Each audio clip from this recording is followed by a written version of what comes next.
Hey guys! Welcome to the adventures. So we're going to cover a topic because it's kind of hit a little bit closer to home more recently in many different scenarios, and that is, how do you avoid an accident as a truck driver? How can you do defensive driving to set yourself up for best success to avoid an accident or potentially witnessing an accident? And so this comes off of the cuffs of 2 weeks ago. If you follow us on Facebook and Instagram, then you would have saw that an accident unfolded in front of us where there was two people that were engaging in road rage and doing the cat and mouse brake check kind of thing during heavy traffic in a construction zone that has Jersey barriers on both sides and in the rain.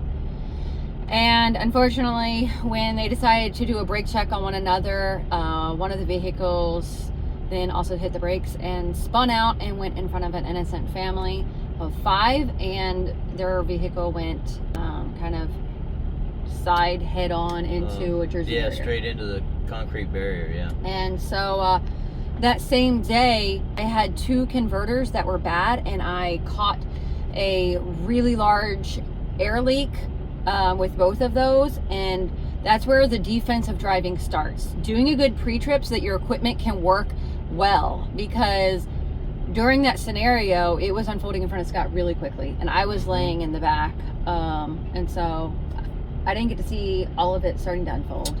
Yeah, me sitting up a little bit higher, I could actually see that traffic was slowing down in front of him, and like she said, you know, car A was slowing down, car B not paying attention, and this was the road rager. In order to keep from hitting to the back, swung to the right and came right back in and hit him in the front, and then they went straight into the Jersey barrier. But you just have to watch out for people like that. You have to just slow down, whatever you got to do to get away from them, let it get on up the road, call the police if they're being stupid. The sad part about it is the guy who caused the accident drove away. Both of the road rage people drove away. The innocent family, their car was totaled. I mean, it was and they had it was some bad. broken bones, and broken the fingers, little kids yeah. were really shook up. But it was close enough to the front end of us that if we would have had those air leaks, then the brake system wouldn't have acted correctly, and we would have hit that innocent family on top of them going into the Jersey barrier. So because they ricocheted back out and into the lane of travel, and so we had to go around them. So really, defensive driving and avoiding an accident starts with your pre-trip and making sure that your equipment works well. So safety, and making sure your equipment is doing what it's supposed to. Don't rush that. Don't think that it's okay. Even making sure that, you know, your trailers are hooked correctly, and so that you're not having a drop trailer. Like, it starts from the beginning. A couple days after that, we were talking to some drivers. They had a very unfortunate situation happen in front of them. Yeah. And where a vehicle did a U-turn in the median and pulled out in front of them, and they couldn't avoid from hitting that vehicle. And unfortunately, the driver of the vehicle that pulled the U-turn died in the accident. And those drivers are back to driving, but very haunted by that scenario. That's what really has prompted this video, and we wanted to give some tips on, like, what can you do regularly to help avoid being in an accident. How have we had you know, all of the years that we've been driving, which is over 50 years combined together, and he's had one accident where there was a slide out, but there was no injury. Everything was coming, you know, really fine after the situation. But yeah, it was not my fault. No.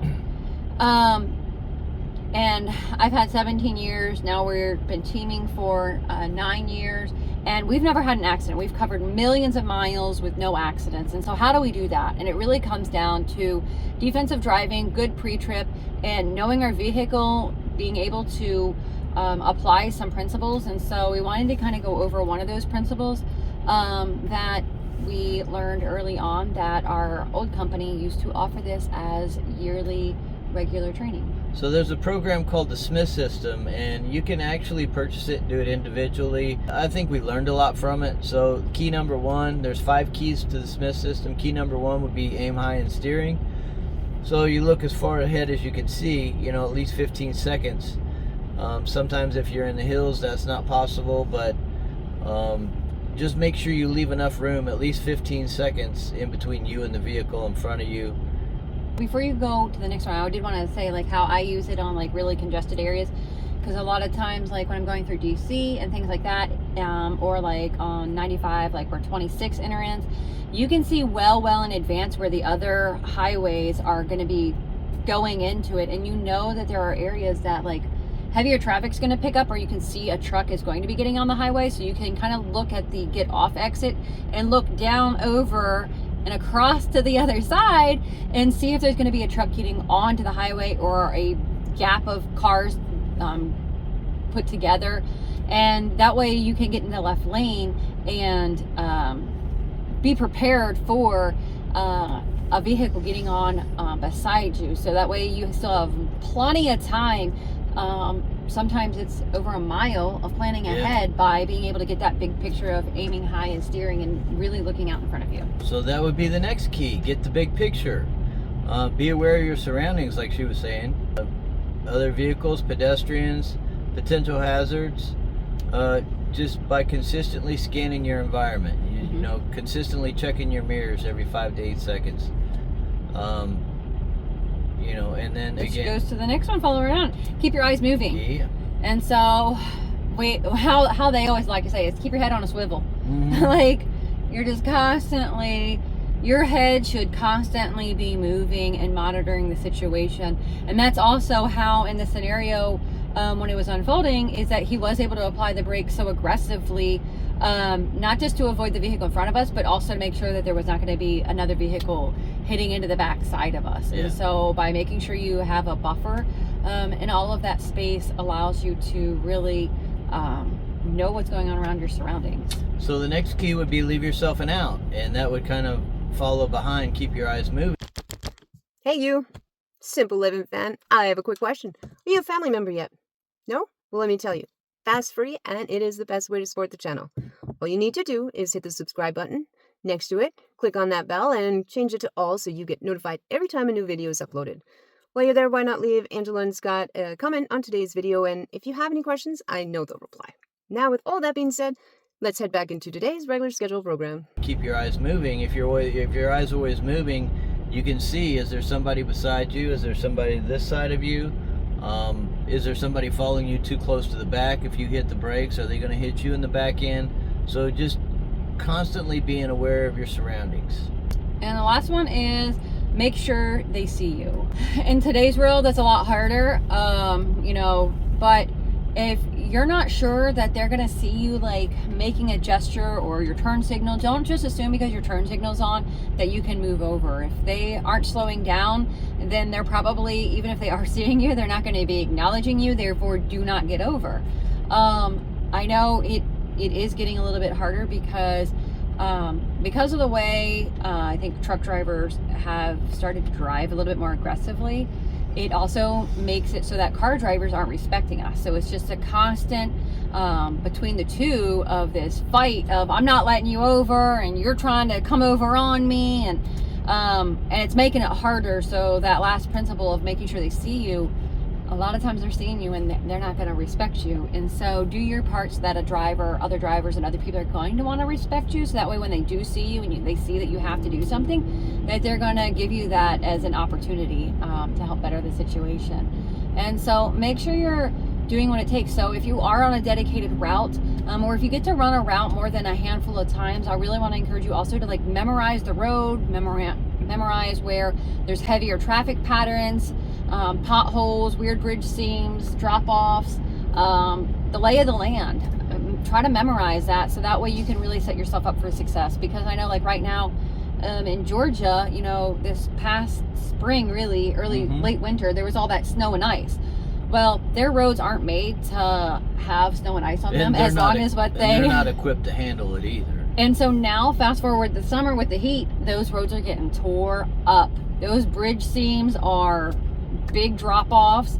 And so if you didn't do a proper pre-trip, or if you have bad tires and you hit those drop-offs, there's so many blown tires and so many things happening with vehicles because of how bad the roads have gotten from them freezing and then getting really hot.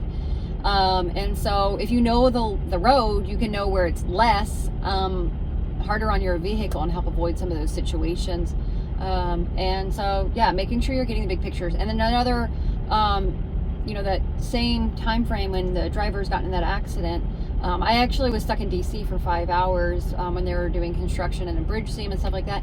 And I thought I was going to have to witness that scenario kind of play out in front of me, because traffic wasn't really completely moving, but there was a couple gaps in the Jersey barrier for emergency personnel, and people were turning around in that. And so you would move up because of so many people turning around in that. And there was a bush on the other side of it, so the people in the 5 lanes of travel couldn't see if you were going to pull out in front of them, and they were going, it's supposed to be 55, but they're going like 80. Traffic speed. Yeah, and who knows? One person's doing 50 and one person's doing 90. It's insane. We actually know somebody who got a warning for doing 55 in the middle lane in DC. Yeah. And that's the speed limit. Impeding traffic, because everybody else was doing 80. 80. But so what I did as a defense is, because I was, it was a dangerous situation, is once enough cars cleared out, I used my truck to block off that way so that nobody else could take that turn. Also, I want to encourage, never flag somebody on in that kind of situation or give them approval, because you're assuming a liability of that. You're telling them it's safe to go, and if a scenario like that happens, you could be brought through the ringer in court and things like that if they can prove that you waved them on and gave them right away. And so if you see a situation like that, block it down and just help really go back to the old school mentality. And if you do see a situation, we could have just driven around that family and kept going, but we stopped and we got out and helped. We assisted them the best we could. I took care of the kids, and that way the parents could be handling the scene of the accident. They had to have their vehicle towed, somebody come pick them up. They were on vacation, all while the traffic and the highway only shut down for a couple minutes for them to get that car picked up and out of there. So, go back to being an old school trucker, help out. Truck drivers used to be known for being the eyes and the ears and the safety on the road, the one that people would run towards and ask for help.